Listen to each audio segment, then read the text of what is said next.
Găsi la un episod astăzi. E bine, vă găsi la un episod astăzi. Am să fac, am să mă joc stand-off.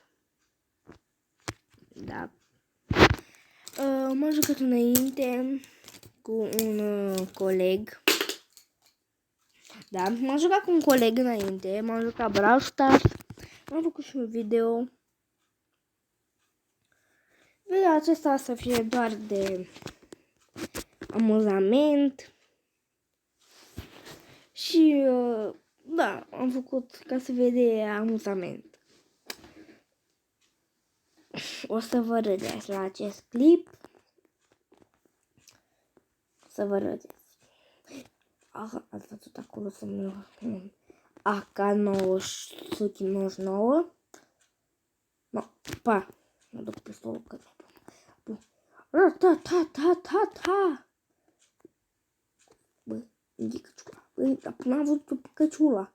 Uite căciula. Kill căciula. Căciula a murit. Căciulă, de ce cauză muriști tu, căciulă? Da? Acest joc este free. Este gratis. Pentru cei care au vrut să-l cumpere este stand-off. Nu este așa, este ca CSGO. Cum să spun mai rău, știi?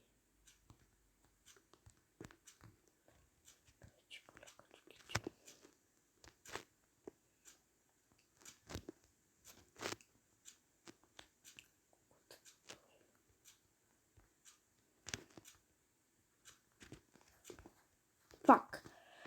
Nimeni, mă duc cu cuțitul, rata, le din echipament, cuțit, mă duc să-i dau cuțit la unul. Pac. Păi, nu să mă moare unul. Nu contează, să mai vină o viață. A, da. Bă, ați văzut? Era o față acolo. Era una așa mai urâtă. Counter-teroristul o să fie. Să mai știi când facem minuni. Dă-i, dă-i. Easy. Hai, 1v1, să vedem acum. Cum de 1v1? Da, acolo te prins. Cel mai probabil să vină și o să vină pe acolo. Cel mai probabil. Counter-teroristul contra. Pau, repede AK. Nu avem bani de AK. Omul de acesta și toate bombele. Plecăm.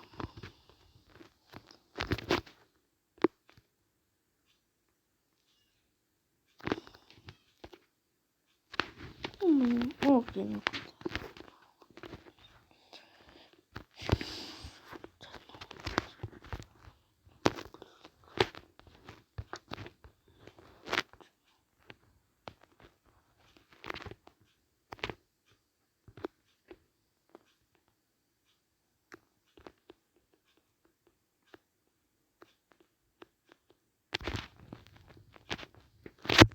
Mamă, bă! Cum a omorât? Atâta cu video de astăzi. Am să fac în 20 de minute altul cu Brawl. Nu uitați că dacă e și colegul meu o să ne jucăm și cu el. Pentru că, ne jucăm și cu el. Nu uitați că să apăsați butonul de like. În 20 de minute, nu uitați să vă uitați pe canal. Sau chiar în câteva minute, în 10 minute, în 20. Nu uitați să intrați pentru că facem episod. o să vă sugerez că o să fie foarte tare. Da. Și eu acum o să închid. La revedere. Ciao. Nu uitați să intrați.